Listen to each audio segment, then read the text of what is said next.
every time we have one of these historic moves in sports, we chip away at that becoming more of a reality every single day.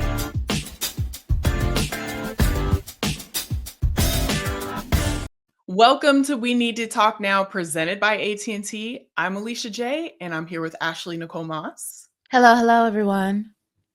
You know what, Ashley, I'm really excited about today's episode because we are talking about the top 10 sports moments in women's sports for 2024. It's a special. I can't believe we're even doing a year-end compilation.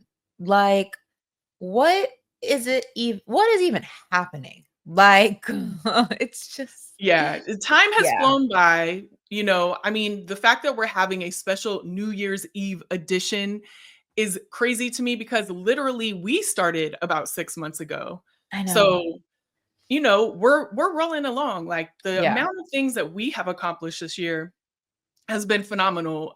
But also the year that women's sports has been outstanding on every level. So I can't wait to break down these 10 moments and to be honest, I don't even know if we really can pick 10 moments because there's been so many moments, but we're going to try our best. So make sure that if you don't hear the one that you want, that you put it in the comments because, this is something we do together. We connect, we talk about all these things. And how do we connect, Ashley? How do we do that? And before we get into this crazy year, yes, we're recapping the year. Like I said, if you are as mind blown as we are, don't worry, we'll go through it together. Before we do that, though, we just need to remind you to follow us on all of our social platforms, our individual platforms, the show's platforms, and also to subscribe. Turn those notifications all the way up on YouTube. That is where you can recap everything from the year. Full-length episodes, full-length interviews, behind-the-scenes stuff, special edition episodes, you name it, it's all on our YouTube page. So make sure you are locked in. And maybe, you need a QR code because you want to listen to us on audio. Scan this bad boy right here, and we will pop up wherever you get your pods. We're on Spotify, we're on Apple, so there's no reason to not be tapping in with us right here at We Need to Talk Now, presented by AT&T. And there's definitely no reason that you shouldn't be tapped in with us for the new year. 2025, do better, be better, lock in with us. Yeah, if you're not locked in, it should definitely be one of your resolutions for sure, because we are having these amazing conversations. We have some more coming out. We're going to just be locked in for the next year and beyond. So lock in with us. And speaking of locking in, we are going to lock in right now to the top women's sports moments of 2024.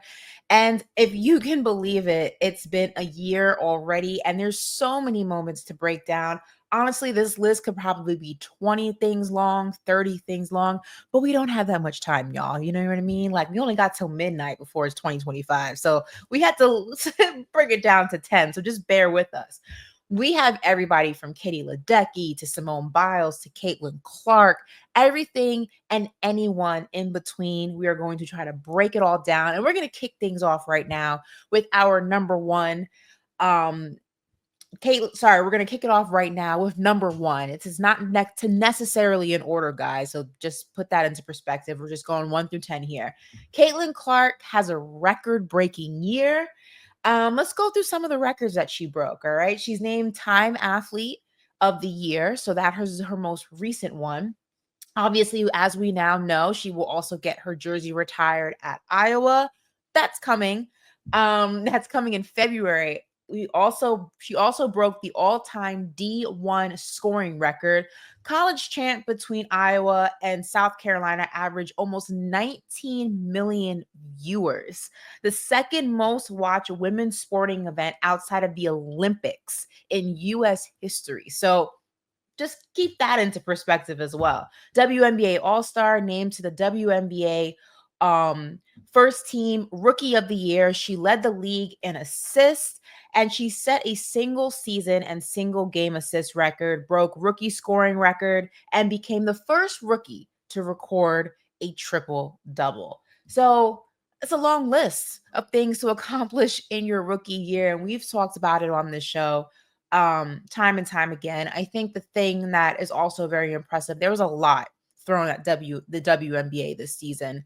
And specifically when you talk about Caitlin Clark, there's a lot that surrounds her. There was a lot that surrounded her. And I think that considering her just whirlwind of a season, even going back to college and the draft and everything in between, you could have understood if that got the best of her and just all the attention and all the rhetoric got the best of her. And maybe she didn't have her best rookie season. And to break through all of that and to persevere through all of that and to kind of just tune all of that noise out and sometimes ugliness out and still have such a record-breaking, impactful year, not only for her, but for the Fever, well done.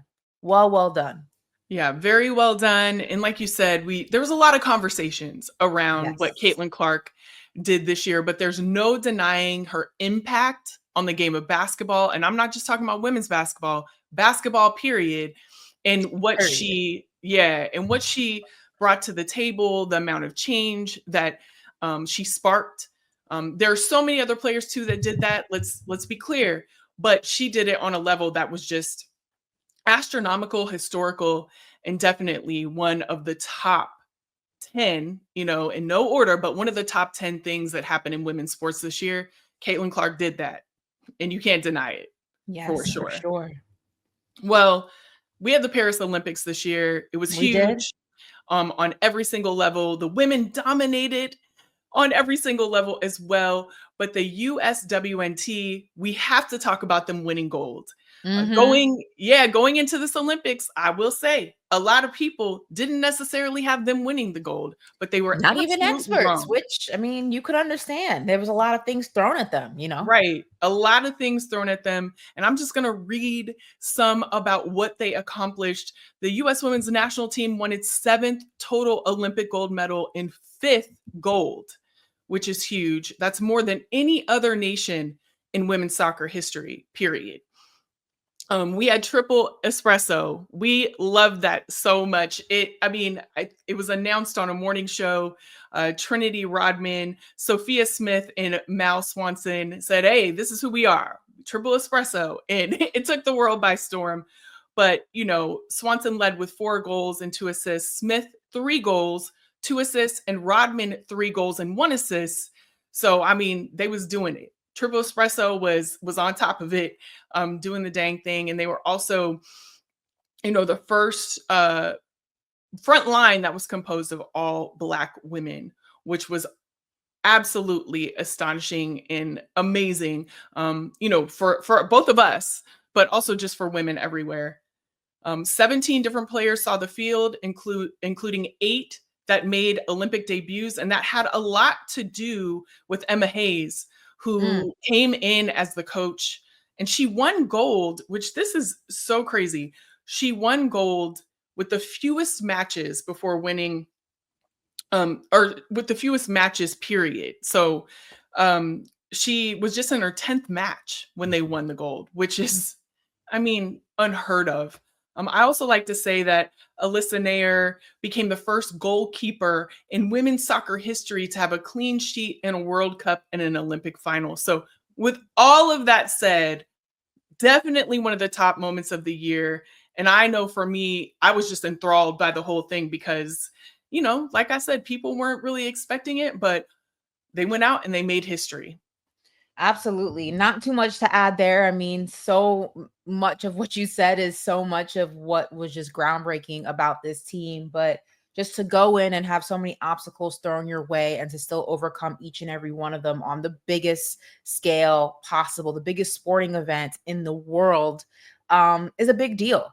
To bring home the gold, and like you said, to have so many women at the forefront of those gold medals and bringing them back to the States, just it was inspiring. We're going to talk about some other Olympians throughout this list of ours, and one actually is coming up right now, and that is Sydney McLaughlin sets another world record. Mind you, I didn't say a world record. I said another world record. In the words of DJ Khaled, another one. Recently named World Athletics Female Track Athlete of the Year, cemented her status as the GOAT at the Paris Olympics, won the 400-meter hurdles at the Olympics, broke the world record, has set 6 consecutive world records in that event. In 2019, that was the last time she actually lost the 400-meter hurdles. Nobody else, this is the killer here. I know we all saw the picture, the screen grab. It went viral on social media. Nobody else was even in the frame, okay, when she hit her first, when she hit first for the gold. So I just want to Iconic. put that out there. Nobody was even in the frame. That's how lightning fast, just tears ahead of her competition that she was. If you had any doubt that she was the GOAT, the Paris Olympics solidified that, okay? When I saw her as the GOAT, I mean, she's been dominant in her space for so long, but you're breaking your own records time and The time GOAT. again. Mm-hmm. The absolute GOAT. And to be in a, winning a gold and to have nobody else in the frame, that's GOAT status for sure. I mean, I put hope that she on a has shirt. that blown up Eh, and put over the mantle in like the most popular room of her house. So anytime she has guests over, anytime someone comes over to fix the cable, the internet, they can see what greatness looks like. That's what I would do. Ashley, we talked about if we ever won a gold medal that we would just walk around with the medal. She should be doing that. She should make one of those Yeah. shirts. You know those shirts that have a whole bunch of pictures of one person on Mm-hmm. it? Like Mm-hmm. she should make that of herself and just wear it around every day. I would. I would be walking into like, I don't know, wherever. And they'd be like, and I'd be like, hey, so they'd be like, ma'am, this is a Wendy's. Don't care. See my gold medal. All of my medals, okay? That's what Love she's it. on for sure. Love it. Definitely historic on every level. And something that was also historic, and you're going to be excited about this one, Ashley, is the New York Liberty. You're Go off, go off. You're I can't do it, y'all, because I'm not from New York. I'm not gonna put myself out there. Y'all gonna come for me if I do it. But they won their first championship in the WNBA. Definitely an amazing series. The first title in a 5-game series over the Lynx. They did it at home, which was also iconic. And in and around this, and around that historic moment, the WNBA also had unprecedented growth. So it was, I mean, when I tell you that you couldn't turn on a channel, be on social media, do anything without seeing something about the WNBA, and it was such a beautiful thing to see. But there were so many other things that were accomplished. For example, the Fever broke the WNBA record for home attendance by a single franchise, which is huge for the Fever, and huge just for attendance in general in the WNBA. It attracted an all-time record of more than 54 million viewers during the regular season, and attendance jumped 48% year over year, with the highest level in more than 2 decades. And what I'm excited about is that we had this growth this year, but this is only the start. So I can't even imagine where the league goes, especially with expansion and all of the things that players are doing personally with marketing, and even different leagues that are that are popping up that are even going to spear the growth of all of women's basketball overall. It's just an amazing year in the WNBA, and an amazing year for the Liberty because they got their first chip. Absolutely. Long time coming. It's about time someone brought championship basketball back to the city. And speaking of leagues popping up, the PWHL launched, and that is our number 5 moment of 2024. And the league launched with 6 original franchises. We have Minnesota, Boston, Montreal, New York, Ottawa, and Toronto. The Frost, which is the Minnesota team, won the inaugural bleh, one more time. It's a hard word, Ashley. Inaugural. There we go. Walter Cup. Multiple attendance records were set for women's ice hockey. We have over 8,300 at Ottawa's first home game at the TD Place Arena, over 13,000 at Minnesota's first home game at Xcel Energy Center, over 19,000 at the inaugural Battle on Bay Street at the arena in Toronto. And overall, that is before the duel at the top at the Bell Center, which drew over 100,000 fans. I mean, those are big numbers. Those are groundbreaking numbers, especially when you talk about a league in its first season. It's hard to get people interested about something that they know nothing about. It's hard to monetize something that is brand new.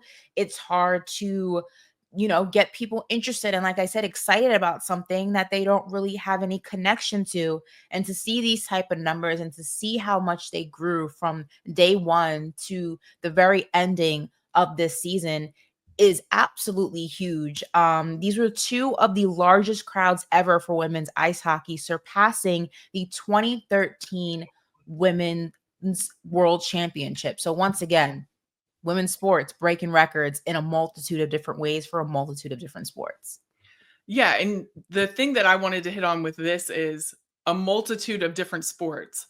We're seeing unprecedented numbers for something that's new, unprecedented numbers for a sport that isn't traditionally, especially in the US, it doesn't have like a lot of eyes or the support that it should have. And we're seeing that come through. And that just shows you the impact of women's sports overall, and what is Absolutely. happening and the movement that is happening, which is so phenomenal to see when you think about, a league that just started getting these numbers. It's only up from here, only Absolutely. up from here. And speaking of only up from here, the NWSL, they had a blockbuster CBA this year that is only going to rise for all of the players. It's going to rise. Everything is going to rise, from marketing to just, I guess, like the way that players are treated, to the life that they live outside of the sport.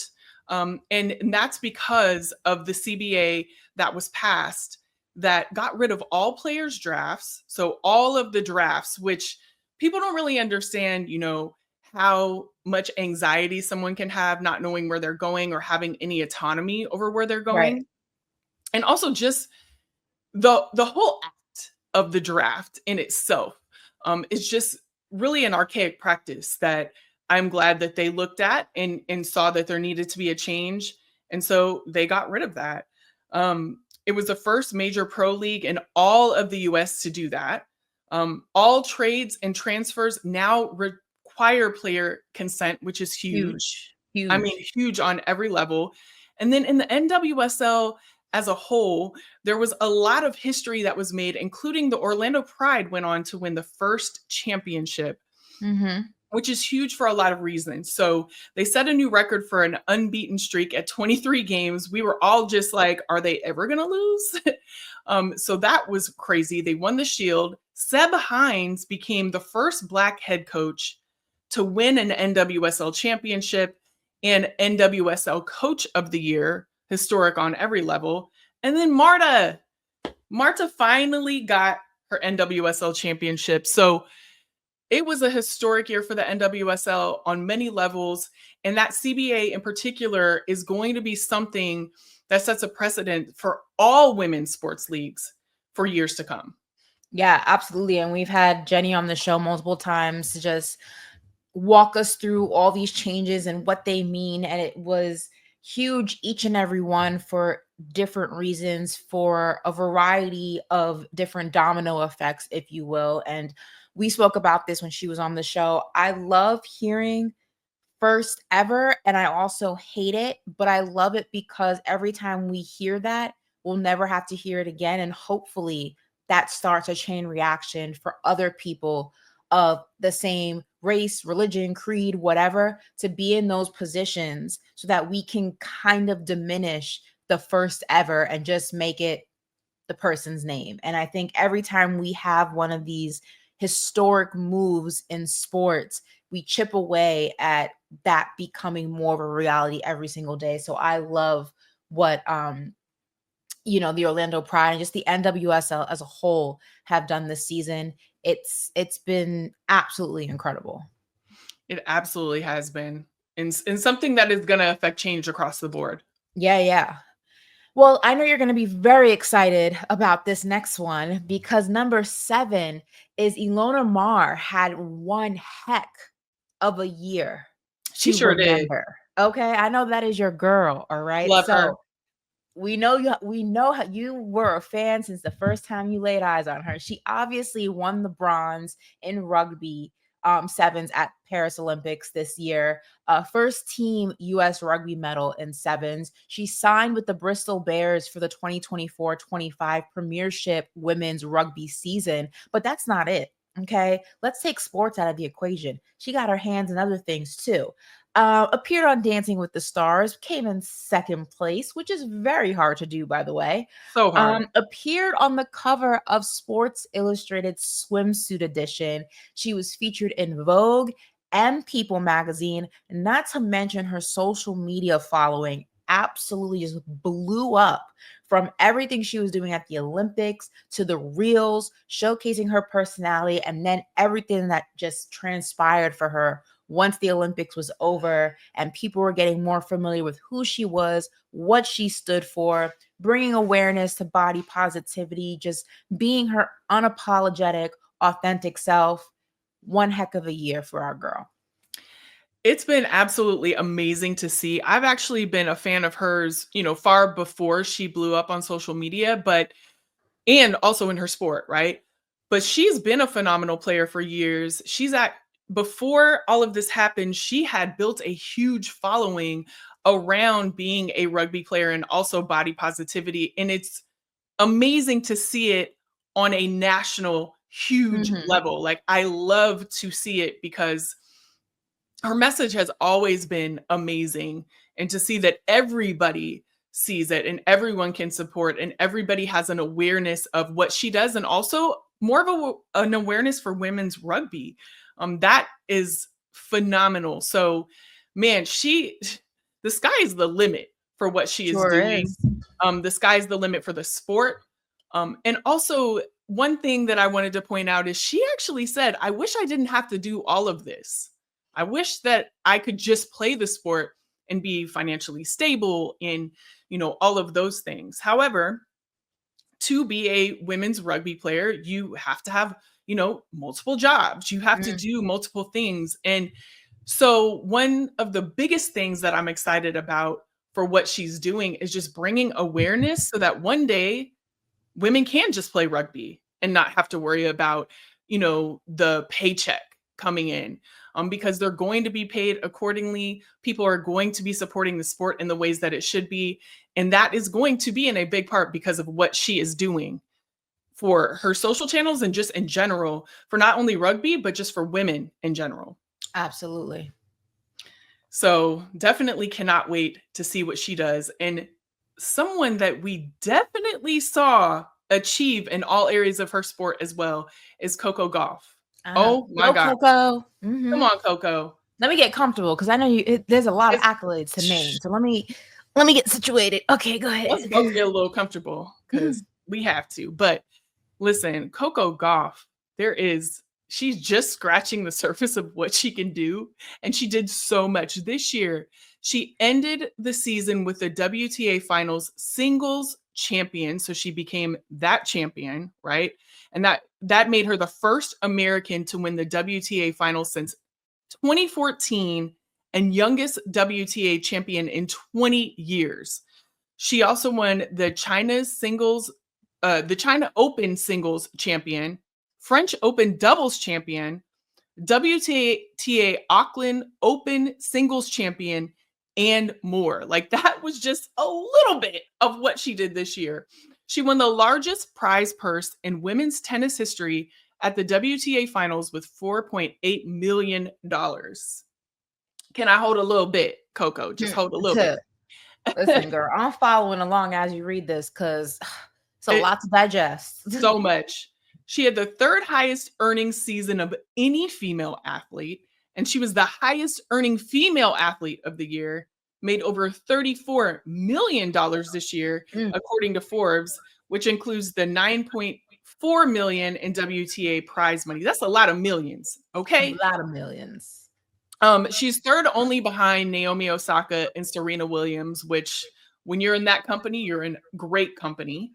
And she was a flag bearer for the U.S. at the Paris Olympics. What a year that What Coco a Gauff year. had. And not only was it a year for her, but it was a year for Black women everywhere. Listen, come on, balloons.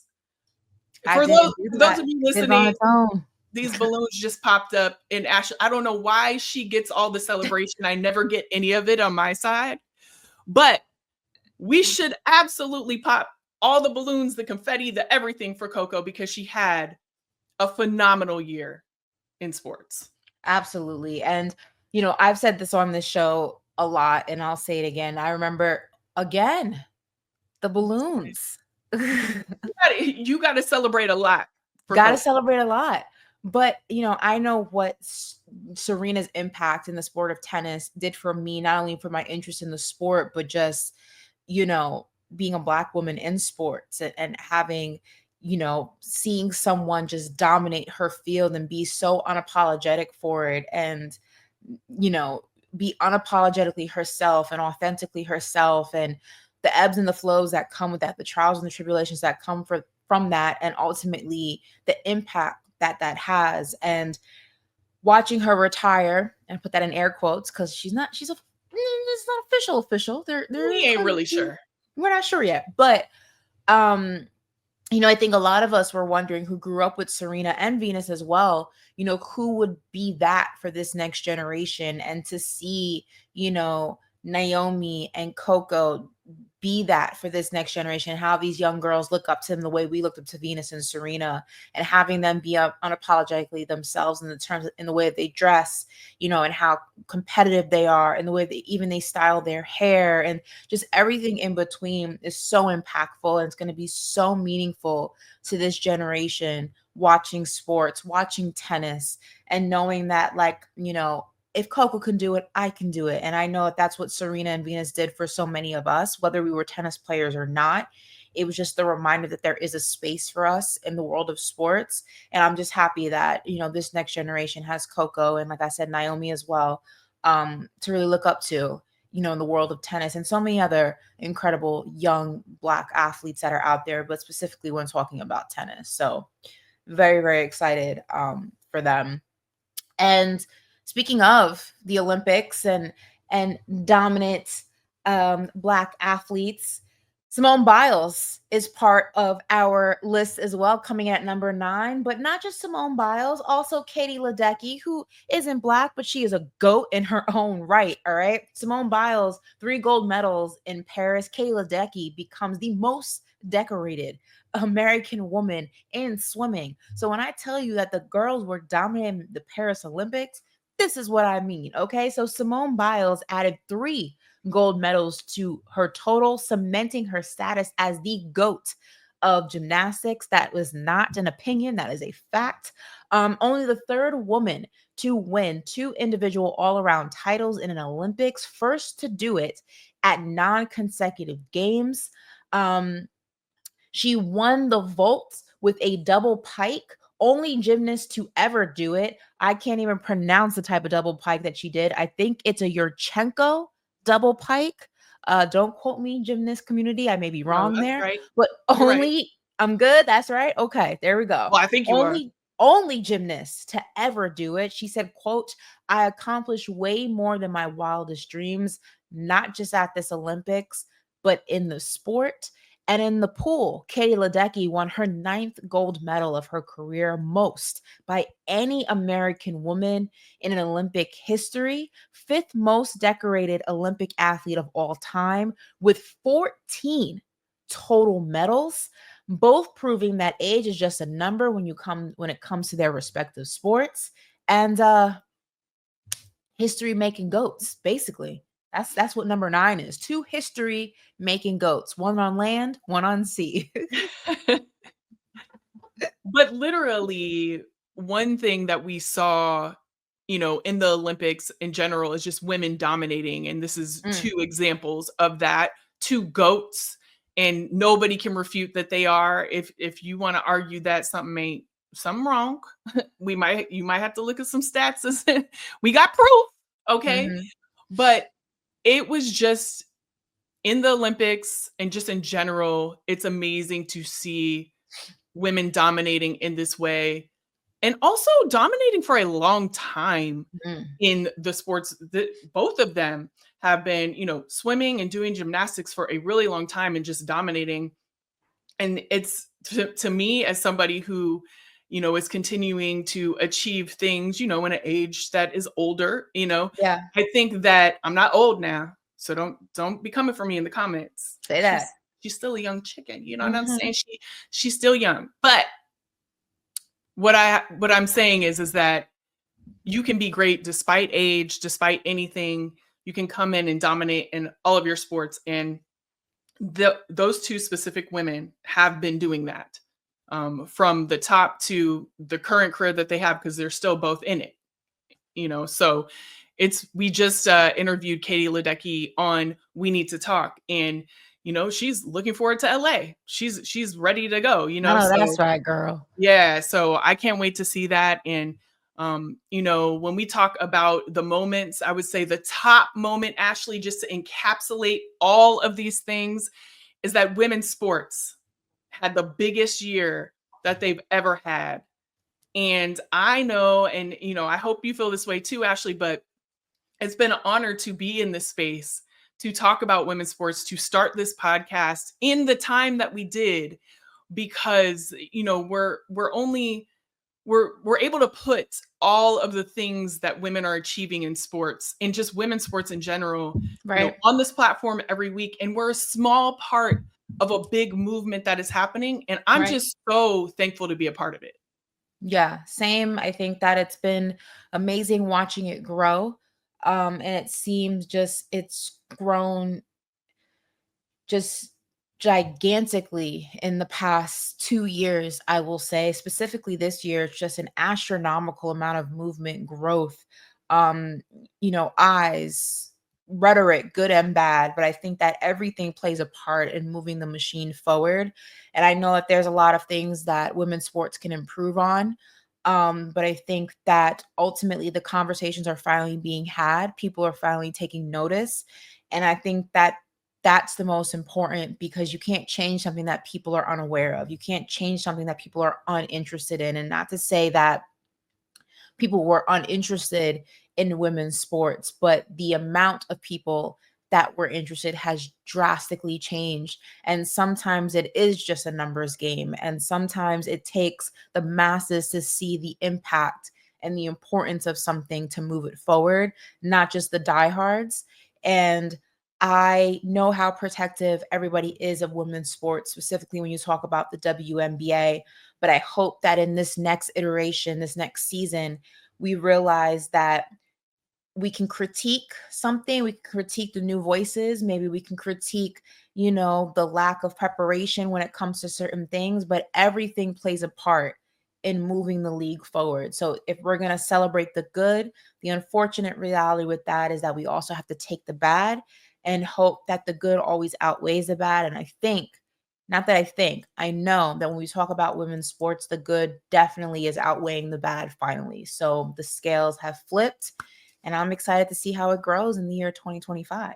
Yeah, I mean, it's going to be so beautiful. I'm almost like, I can't get the words out, because I'm so excited for 2025 and beyond, because with all the wins that were in women's sports this year, there were also a bunch of seeds being planted that are just going to grow and just catapult it into new levels.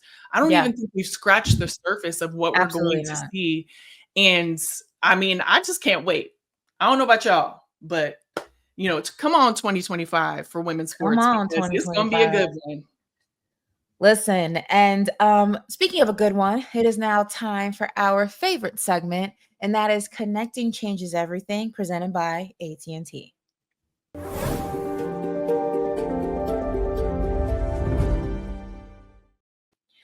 Listen, this was a year of highs.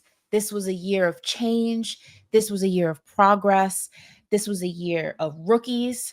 but it was also a year we said goodbye to trailblazers who were hanging up their cleats or their sneakers as they announced their retirements.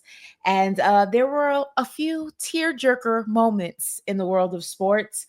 A number of athletes who have changed the game, from Candace Parker, my GOAT, to Alex Morgan and beyond. Women's soccer and the U.S. women's national team seem to be hit the hardest, like I said, with Morgan announcing her retirement alongside her 2019 World Cup winning teammates.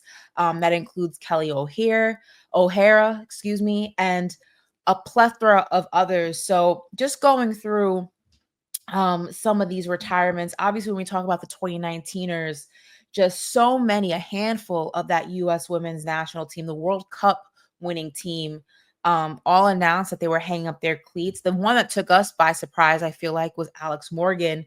Not only a great teammate on the field, but also off the field. Two-time WC champion, fifth all time on the U.S. women's national team goal scoring list. Obviously, we spoke about her retirement here on the show. We also spoke about the fact that she's expecting a baby and how much her daughter was part of her last hurrah in the arena on the field.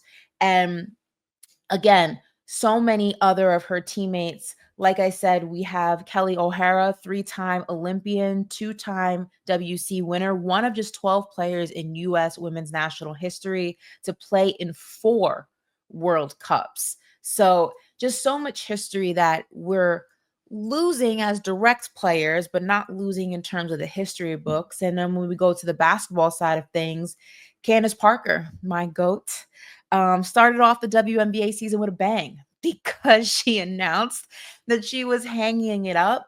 Her open letter to fans was very emotional. I shed a tear reading it. Basically, if you missed reading that, she said that she would always give the game 100%, and she would know it was time to walk away from the game when she no longer could give it 100%, and that moment has come. Her injuries, her body, and her ability to rehab from those injuries and still be 100% was no longer there. And she said she never wanted to cheat the game, and she wanted to walk away with dignity, not only for herself, but for the game. First and only WNBA player to win Rookie of the Year and MVP in the same season. 16-year WNBA career, 3-time WNBA champion, 2-time NCAA champion with Tennessee, and is now president of basketball at Adidas, changing the game off the court as much as she changed on it. Also, as we know, she's in her broadcasting bag, also her behind the scenes producer bag. Two major, not just two, a handful of big retirements, but the legacy, Alicia, that they've all have left behind is just unfounded. Yeah, another bag that Candace Parker's in is in her mom bag because and her white yes. bag. Yeah, in all of those bags. So what I would like to say about this is that, we've been talking so much about the top moments that have happened in women's sports this year and what a phenomenal year it had. But this year would not have happened without all of these players. Absolutely. When you talk about planting seeds, they actually laid the foundation. It wasn't just seeds, but they laid the foundation for where we're at in women's sports now. And although they are going to be off the court or the field, all of these women that you talked about, and also others that have retired this year that we didn't necessarily mention, they've all talked about growing the game in ways off the court and continuing to do that, even though they're not playing anymore. And so to me, they aren't really retired. They're still in the space. They're still moving it forward. And I just want to say thank you, because we wouldn't be where we are today as women and women in sports without what they have done. Absolutely. Thank you. Thank you. Thank you. Man, I mean, what a year, Ashley. What a year. We're moving into 2025. And so what I want to do right now is have a candid conversation. You know what I thought was going to happen in 2020, 2025? I thought we'd have flying cars by now. Well, I think there is like one out there somewhere. It's just probably not ready yet. I thought that we all would be in the sky. Really? Yeah, because I could have sworn years and years ago, I was in high school probably. There was an article that came out. Don't quote me on the publication, but they had said that around the year 2023, or I have to pull that article up, that we would have flying cars. And I was really looking forward to that time. And now going into 2025, I don't know about you, but the car in my driveway can't fly. I thought we'd be driving around like the Jetsons, and we're Mine not. sure can't fly. Yeah. It's not. It's definitely should not fly. My car. Yeah. As a matter of fact, it's Emma made says me. people can hardly drive their cars in the street. You want to trust them to fly one? Well, listen, and there's so many things going on. Actually, I don't know if we want to I add feel like flying a cars to it. special driver's test, if you can drive in the sky, you should be able to do that. Kind of get rewarded for being a good driver. So like you can avoid traffic jams because you can just be in the sky, So I don't know. I'm You still know, waiting on that, but I'm guess the still waiting. Cybertruck will do. Yeah, well, I don't know about the Cybertruck either. There's a lot of things going on with Yeah, that. I don't But know. what I do know is that we may not have flying cars, but we can set some New Year's resolutions. Yes. And so we're going to have a candid conversation about this. Mm-hmm. What is your New Year's resolution? Do you have one or do you have multiple?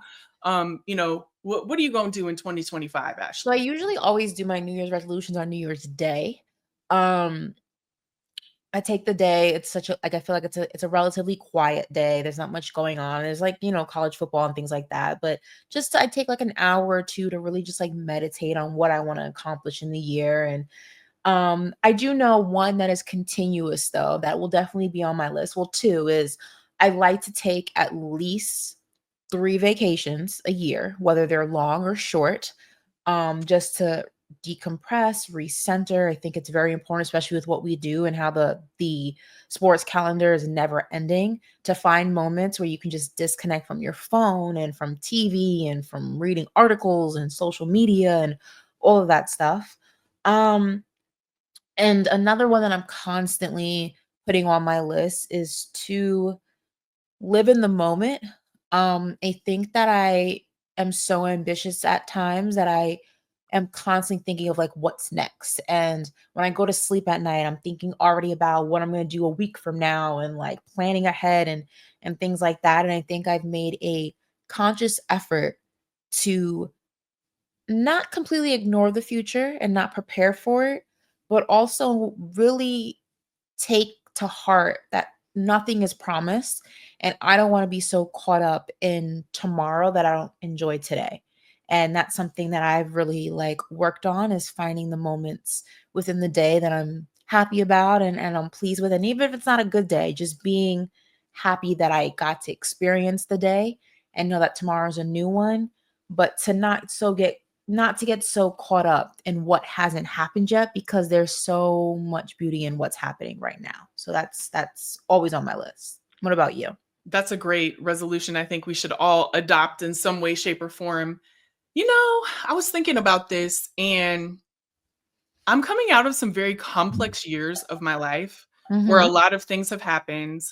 Um, I've won, I've lost. Mhm. I've had grief. I've also had moments of accomplishment, like starting this pod was definitely one moment. But I Mhm. think going into this year, what I really want to do is thrive. I want to thrive. Mm. Like I feel like in a lot of ways I have just been surviving Mhm. and I really want to thrive in every area of my life. And I also want to exude strength and just fortify my mind, body, and soul. So whether that means getting in the gym and lifting and just really honestly getting my body strong, and to the strongest point that I know it can be, because I know that I have a strong body and I just haven't necessarily been stewarding it the way that I Mhm. should.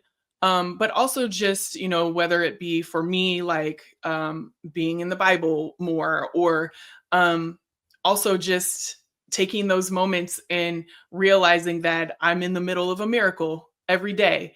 Mm. All of those things. That's what I want to do. And that's all encapsulated in thriving. I I love want to that. thrive. I love that. And listen, we want to hear what your resolutions are as well. and maybe what your top moments are. Maybe we missed one of those. So leave a comment, whether it's under this video if you're watching on YouTube, or the clips on social media, or get at us on Twitter. If you need our ats, they're right here below the screen. And you can let us know what your favorite moments were, if you agree with our moments, disagree. And again, share your resolutions if they're not too private.